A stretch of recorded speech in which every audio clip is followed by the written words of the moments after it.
자, 이제 우리 오늘 하나님 말씀 앞에 함께 나가겠습니다.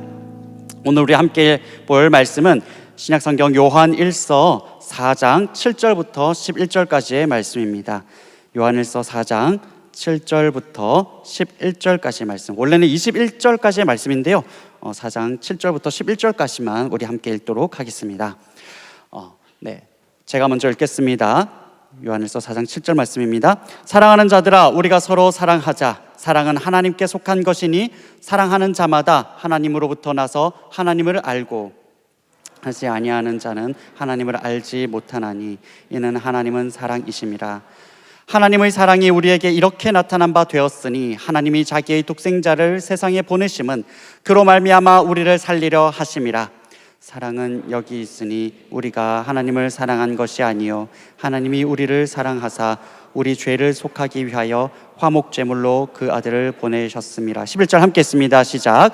사랑하는 자들아, 하나님이 이같이 우리를 사랑하셨은즉 우리도 서로 사랑하는 것이 마땅하도다. 아멘. 여러분, 제가 아는 어느 목사님께서 실제로 겪으셨던 일입니다. 아마 전도사님이시던 때였나 봐요. 수단이라는 곳을 자주 방문할 때가 있었답니다. 때는 1990년대였다고 하고요. 하루는 이제 그 수단, 아프리카 수단에서 너무 덥고 하다 보니까 이제 갈증이 많이 났다는 거죠. 그래서 물을 마시고 싶었는데 하필 생수를 구하기가 너무 어려웠대요. 그래서 하나 찾은 게 이제 콜라라고 합니다. 그래서 이제 콜라를 딱 잡았는데, 근데 그 병 모양이 조금 특이하더랍니다. 병 모양은 분명히 콜라, 옛날 이렇게 곡선 있는 그 콜라병 아시죠? 유리병처럼. 그런 병 모양은 콜라병인데 뚜껑은 세븐업 기억하실까요? 네, 아무튼 그 초록색 사이다 비슷한 뭐 있습니다. 네, 그거고. 그리고 근데 또 병 안에는 내용물이 뭐가 들었나 보니까, 여러분 콜라 그럼 보통 무슨 색깔입니까? 그렇죠, 약간 검은색입니다. 근데 약간 뭔가 노란빛이 도는 뭔가가 담겨 있더래요. 그래서 근데 이게 뭐냐라고 했더니 이제 직원이 얘기하기를, 우리나라가 너무 가난해서 그래서 모든 걸 재활용하다 보니까 콜라병에 병뚜껑은 재활용한 거고 하니까 내용물은 문제 없다, 괜찮다, 마셔라, 이렇게 한 거죠. 그래서 그런가 보다 하고, 워낙 가난하고 어려우니까 그런가 보다 하고 마셨대요. 그런데 마시고 보니까 이게 웬걸 오렌지 맛 환타가 안에 들어있다라는 거죠. 이게 너무 어려운 얘기인가요? 네, 환타가 안에 있었다는 거예요. 그래서 이게 너무 말이 안 되잖아요. 이게 뭐냐? 그래서 따졌답니다. 아니 콜라라고 했는데 왜 안에 환타가 들었냐? 이게 무슨 얘기냐? 했더니 우리나라에서는 병 모양이 콜라면 다 콜라라고 그랬다라는 거예요. 여러분, 이게 사실 말이 안 되는 이야기죠. 그런데 더 이상 뭐 따지기가 뭐해서 그냥 돌아섰다라고 합니다. 여러분 어때요? 그 병 안에, 그 병 모양이 무엇인지가 중요한 게 아니라 진짜 그것이 무엇인지는 그 안에 들어있는 내용물이 진짜죠. 그렇죠? 그 내용물이 핵심이고 그 내용물이 정수이고 에센스입니다. 여러분, 그렇다면 하나님께서 사람을 보실 때 하나님은 무엇을 보실까요? 우리는 많은 행위를 하며 살아갑니다. 우리는 또 예배합니다. 우리는 또 많은 섬김이 있습니다. 그런데 하나님께서 오늘 저와 여러분을 보실 때 무엇을 핵심이라고 보시겠냐라는 겁니다. 여러분, 하나님께서 보시는 것 이것입니다. 다 같이 한번 따라해 볼까요? 사랑. 사랑 말고 사랑. 한 번 더 해봅시다. 시작. 사랑. 네, 사랑입니다. 네, 사랑입니다. 여러분, 예수님께서도 제자들에게 이렇게 말씀하셨죠. 요한복음 13장 말씀입니다. 새 계명을 너희에게 주노니 서로 사랑하라. 내가 너희를 사랑한 것 같이 너희도 서로 사랑하라. 이어서 읽습니다. 시작. 너희가 서로 사랑하면 이로써 모든 사람이 너희가 내 제자인 줄 알리라. 아멘. 너희가 사랑하면, 그러면 모든 사람들이 너희가 내 제자인 줄 알겠다라고 하신 겁니다. 그런데 여기서요, 우리가 주목할 것이 있습니다. 우리 34절 한 번 더 띄워주실까요?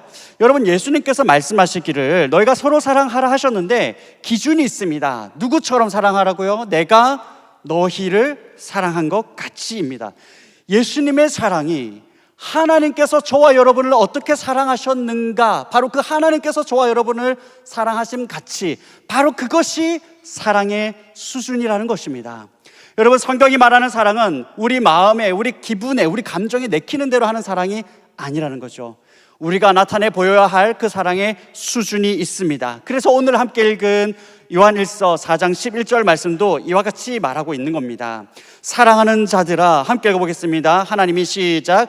하나님이 이같이 우리를 사랑하셨은즉 우리도 서로 사랑하는 것이 마땅하도다. 아멘. 하나님께서 우리에게 이같이 사랑하신 것 같이, 내가 너희를 사랑한 것 같이 너희도 서로 사랑하라. 우리가 서로 하나님께서 이같이 우리를 사랑하신 것처럼 우리가 서로 사랑해야 된다라고 성경은 말하고 있습니다. 그래서 여러분, 오늘 옆에 있는 지체를 한번 바라보실까요? 이렇게 한번 우리 인사합시다. 하나님의 사랑으로 사랑합니다. 다시요. 예수님의 사랑으로 사랑합니다. 네. 자, 그렇다면 오늘 본문은요, 그 하나님의 사랑, 그런데 그 사랑 안에 있는 그 핵심, 그 정수, 그것이 무엇인지를 보여줍니다. 우리 한 번 더 따라 볼까요? 하나님의 사랑의 핵심입니다. 한번 따라하겠습니다. 용서. 네, 하나님의 사랑은, 성경이 말하는 하나님의 사랑은 용서하는 사랑입니다. 여러분, 요한일서 오늘 읽으신 4장 10절입니다. 사랑은 여기 있으니 우리가 하나님을 사랑한 것이 아니요, 함께 있습니다. 시작. 하나님이 우리를 사랑하사 우리 죄를 속하기 위하여 화목제물로 그 아들을 보내셨음이라. 아멘. 하나님이 우리를 사랑하사 우리 죄를 속하기 위하여. 여러분, 하나님의 사랑의 중심에는 무엇이 있냐면요, 바로 죄인의 죄를 씻어주는 용서가 자리 잡고 있는 것입니다. 여러분, 그런데 하나님께서 우리에게 보이신 이 용서의 사랑에는 대단히 중요한 특징이 있습니다. 세상이 말하는 용서하고 또 조금 다릅니다. 그 대단한 중요한 특징이 뭐냐 하면요, 바로 대가를 지불하는 용서라는 거예요. 대가를 지불하는 용서. 그게 무슨 말이냐? 여러분, 일반적으로 용서 어떻게 합니까? 보통은 용서를 받고자 하는 사람이, 손해를 끼친 사람이 무엇인가를 배상하지 않습니까? 그 손해를 보상하기 위해서 무엇인가를 내면, 그러면 받는 입장에서, 그 대가를 받는 입장에서 용서를 해주잖아요. 그렇죠? 네, 그렇습니다. 이게 일반적인 용서잖아요. 그런데 하나님께서 우리를 용서하셨다 할 때 이 용서는요, 오히려 용서하는 분이 대가를 지불한 용서라는 것입니다. 사랑하는 여러분, 그것도 누구를 위한 용서입니까? 바로 죄인을 위한 용서입니다. 죄인을 위한 대가를 지불하는 그 용서를 말하고 있습니다. 여러분, 예수님께서 이 땅에 오시기 전에 이스라엘 사람들은 크게 두 가지 확신을 가지고 살아갔다고 합니다. 여러분, 첫 번째 확신이 뭐냐면은, 첫 번째 확신은 하나님은 매일마다 분노하신다. 하나님은 매일마다 분노하시는 하나님이라는 그 확신을 갖고 살았대요. 왜요? 여러분, 죄를 사람들이 매일 짓기 때문에 그렇죠. 여러분, 죄라고 하는 것은 하나님을 가장 적극적으로 반대하는 행위거든요. 그래서 하나님은 이 죄라는 거는 여러분, 겉으로 볼 때 우리가 거짓말하거나 뭐 누구를 살인하거나 때리거나 폭행하거나 그것만을 죄라고 말하지 않습니다. 성경은 그건 죄의 표면적인 증상이고요, 그 죄의 밑바닥에 있는 진짜 죄의 출발은 뭐냐 하면, 하나님은 저리 가라, 내가 내 마음대로 살겠다라고 하는 게 그 마음의 출발이거든요. 그래서 하나님을 가장 거부하고 하나님을 가장 저항하는 행위가 그 마음의 출발이 죄이기 때문에, 날마다 죄를 짓는 그 사람들을 보면서 하나님은 날마다 분노할 수밖에 없다라는 확신이 이스라엘 사람들에게 있었던 거죠. 여러분, 그래서 두 번째 또한 확신이 있었습니다. 그게 뭐냐면, 날마다 분노하시는 그 하나님이시지만 분노하시는 그 하나님께서 우리에게 가르쳐 주신 그 제사 방법대로 하면 하나님께서 우리의 죄를 반드시 용서해 주실 것이다 라고 하는 그 확신이 또 있었다는 거예요.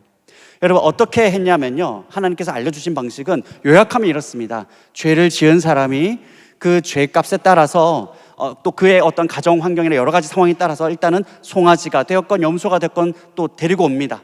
그러면 그 동물에게 기도를 합니다. 동물에게 손을 얹고 기도합니다. 그러면 내가 갖고 있는 죄가 동물에게 넘어간다라고 보는 거죠.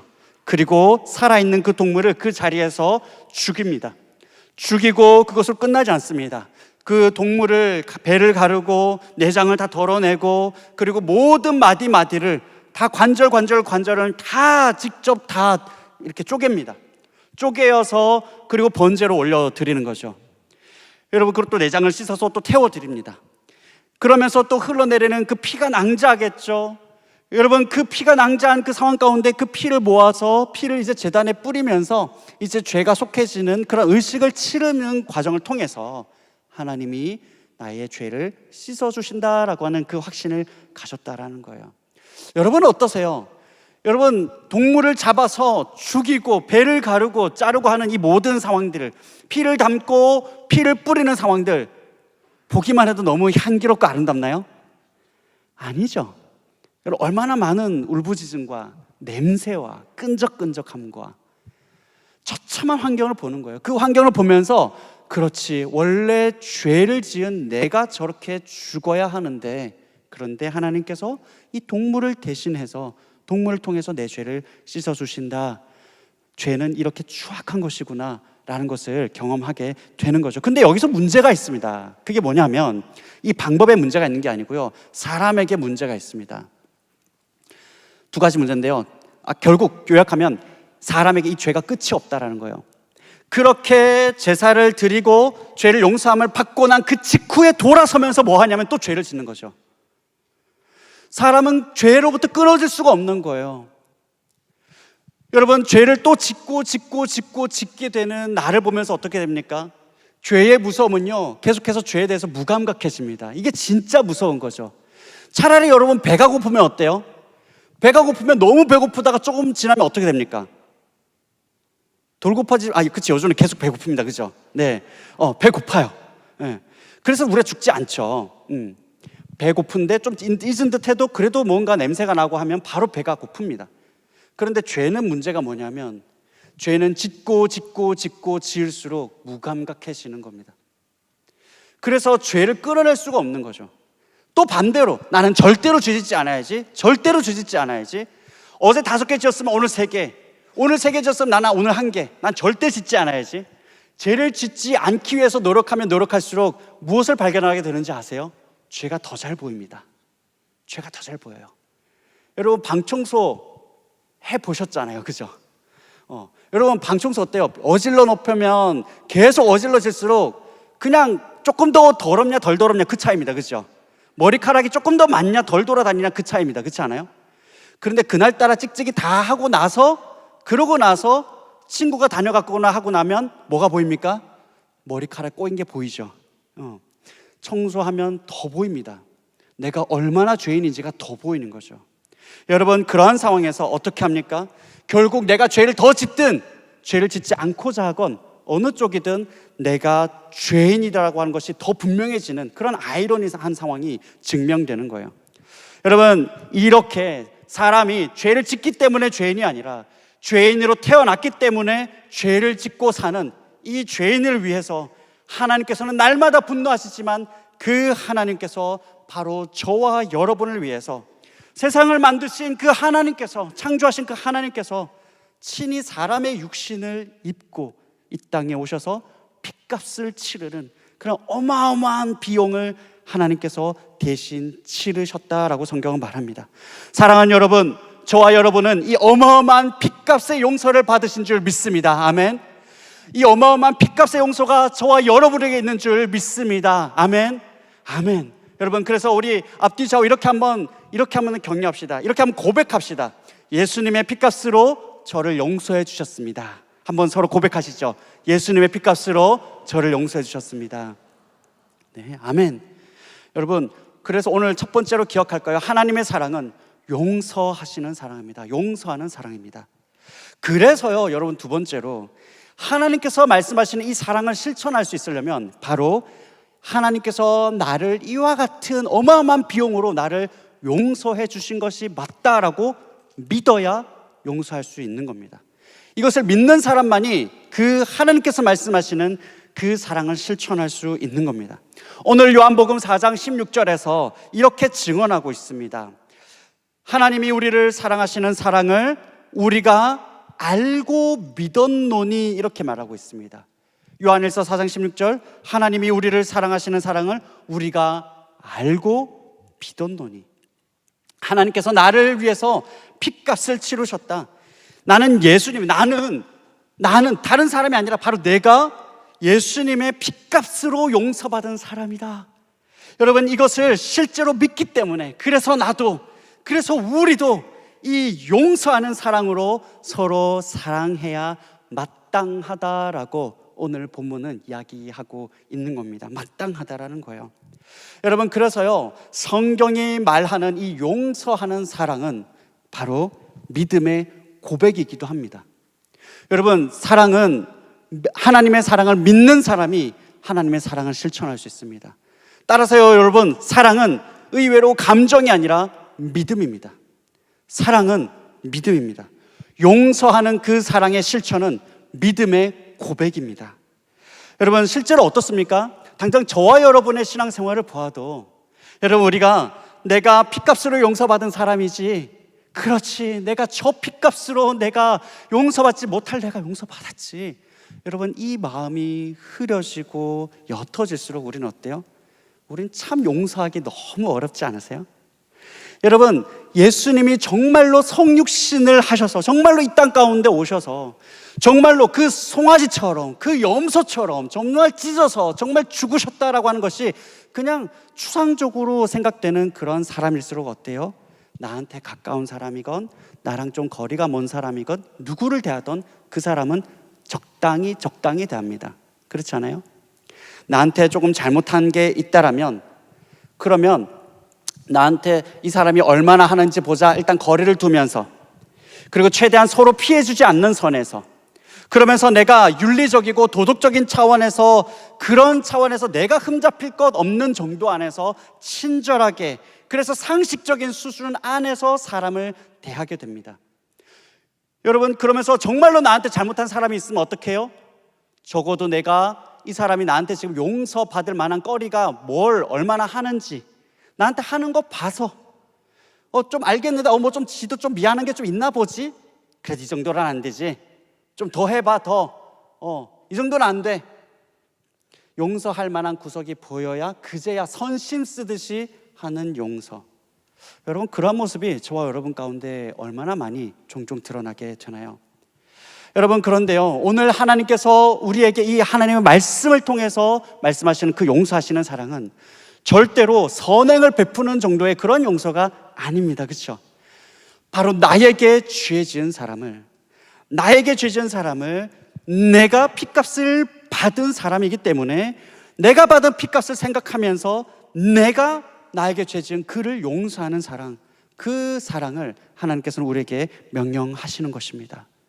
따라서 여러분, 우리가 오늘 이 시간 이 밤에 기억하기 원합니다. 여러분, 용서의 크기가, 내가 누군가에게 행하는 그 용서의 크기가 나의 믿음의 크기입니다. 아멘.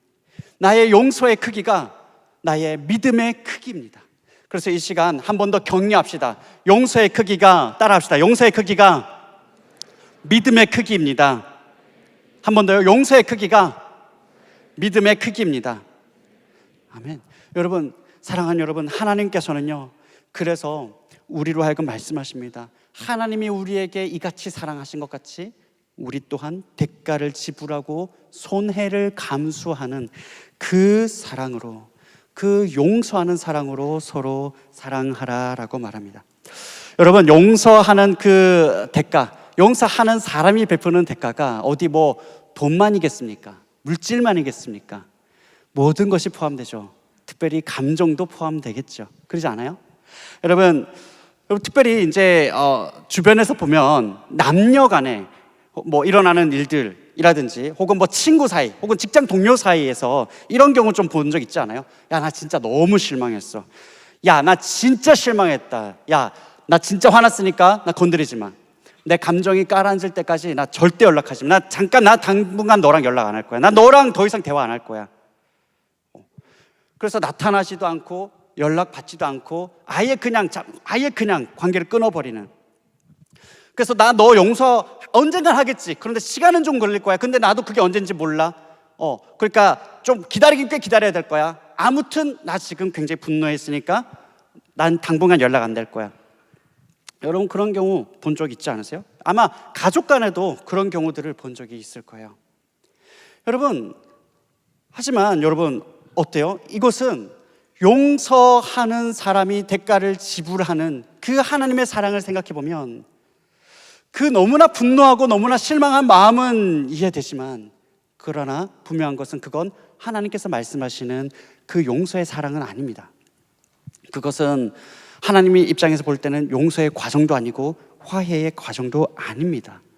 오히려 하나님께서 말씀하시는 그 용서의 사랑은요, 내 감정이 아직 풀리지 않았을 때, 아니 반대로 내 서운함이 여전할 때, 내 분노함이 오히려 피크를 치고 있을 때, 바로 그때 믿음으로 용서를 결단해야 된다라고 성경은 말하고 있습니다. 여러분 어때요? 예수님께서 그래서 이렇게 말씀하시죠. 야, 너희가 서로 사랑하되 너희가 사랑할 만한 사람만 사랑하면 그러면 믿지 않는 자들과 뭐가 다르냐? 여러분 그러지 않습니까? 사랑하는 사람, 사랑할 만한 사람하고 사랑하는 것, 그게 뭐가 어렵습니까? 제가요 우리 청년들을 섬기면서 또 많은 또 제자들, 여러 제자들 섬기면서 또 이런 경우들이 있습니다. 이런 말씀을 들 때, 목사님 저는 뭐 누구 미워하는 사람 없어요. 저는 늘 사랑합니다 라고 이야기해요. 근데 가끔 이제 제자훈련 지원서를 받거나 인터뷰하다 보면 이렇습니다.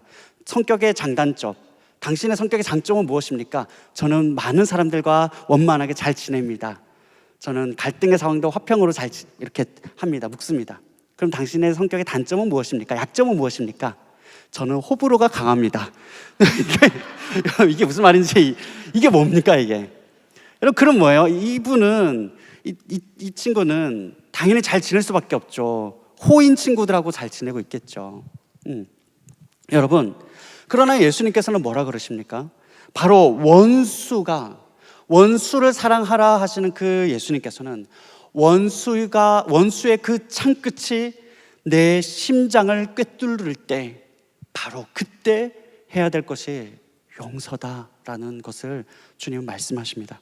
누가복음 23장에서 주님께서 저와 여러분을 기억하시며 이렇게 말씀하시죠. 이에 예수께서 이르시되 아버지 저들을 사하여 주옵소서, 자기들이 하는 것을 알지 못함이니이다 하시더라. 아멘. 여러분 이 말씀 앞에서 아마 여전히 이렇게 말하는 지체들이 있을지도 모릅니다. 목사님 그래도 저는 여전히 너무 억울합니다. 저는 너무나 억울해요. 이건 너무 불공평하잖아요 라고 말할지도 모릅니다. 맞아요. 너무 맞습니다. 맞아요. 우리는 너무 실망하고 또 우리가 당한 일들은 너무나 부당한 일들이 많죠.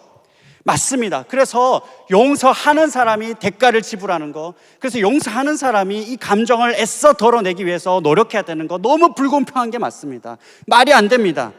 여러분 그런데요, 그래서 여러분 성경이 말하는 이 사랑 너무 말이 안 되는 게 맞습니다. 너무 불공평합니다. 공의롭지도 않습니다. 정의롭지도 않습니다. 그런데 성경이 동시에 뭘 말하냐면요, 바로 이렇게 공의롭지도 않고 정의롭지도 않고 공평하지도 않은 바로 이 사랑을 누가 받았느냐? 바로 저와 여러분이 받았다라고 얘기하고 있습니다. 하나님께서 저와 여러분에게 이 불공평한 사랑을 저와 여러분에게 주신 거예요. 오늘 저와 여러분이 이미 하나님께 이 사랑을 받았습니다. 오늘도 하나님께서 그 사랑으로 우리를 부어주고 계십니다. 그리고 앞으로도 이 사랑은 변하지 않습니다. 성경은 이것을 은혜라고 말합니다. 사랑하는 여러분, 그래서요 우리가 제자훈련하면서 우리가 결국에는 관계 가운데 훈련의 그 정점에서 맺혀야 될 열매가 뭐예요? 바로 이 사랑입니다. 관계 가운데 맺혀야 될 그 열매가 사랑이에요. 여러분, 용서하는 사랑이죠. 내가 사랑하기 힘든 사람 사랑하는 거, 내가 참 내키지 않는 내 감정, 그리고 내려놓고 싶지 않은 어떤 내 기준, 어떻게 저럴 수 있지?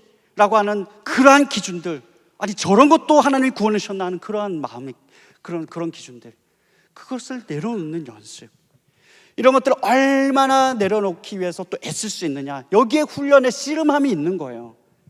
여러분, 그런데 이게 막상 해보면 어떠세요? 여러분, 제자훈련 받고 있는 훈련생들, 이게 쉽나요? 우리 리더들 쉽던가요? 쉽지 않습니다. 생각대로 또 쉽게 잘 되지 않아요. 그래서 어떻게 해요? 주님, 그렇습니다. 주님, 저는 이렇게 사랑조차 하지 못하는 사랑 없는 자입니다. 그래서 어떡합니까? 주님, 주님께서 나를 사랑해 주신 그 사랑으로 하나님 사랑할 수 있게 하나님의 사랑에 더욱더 의존합니다. 하나님 저를 불쌍히 여겨 주옵소서. 하나님 내 안에 있는 사랑으로 사랑할 수 없습니다. 하나님 저를 불쌍히 여겨 주옵소서. 여러분 이렇게 주님 사랑 더 의지하면서 주님 사랑으로 용서하는 사랑, 그거 연습해 보는 거예요. 여러분 그래서 만약에 훈련 받으면서요, 제자 훈련 받으면서 우와 대박 쟤는 진짜 너무 힘들다, 사랑하기 너무 어려운 지체가 혹시 생긴다면 여러분 너무 기뻐하십시오. 정말 제대로 훈련 받는 겁니다. 하나님 정말 제대로 여러분 너무 사랑하셔서 정말 사랑할 수 있도록 하나님께서 친히 훈련시키시는 거예요. 여러분 GBS에서도 어때요? 혹시나, 아마 그렇지 않겠지만 그래도 혹시나 여러분 GBS 안에서 와 저 친구랑 코드가 진짜 너무 안 맞다, 여러분 그럴 때 기뻐하십시오. 드디어 내 믿음의 크기를 보일 때가 왔노라. 사랑합니다. 여러분 그렇게 하는 거예요. 그런데 혹시 여러분 다 너무 좋은 사람들밖에 없어요. 와 진짜 너무 오는 게 너무 다 기뻐요. 그러면 누구를 의심해야 됩니까? 혹시 내가 누군가에게 믿음의 고백을 키워주고 있지는 않는지.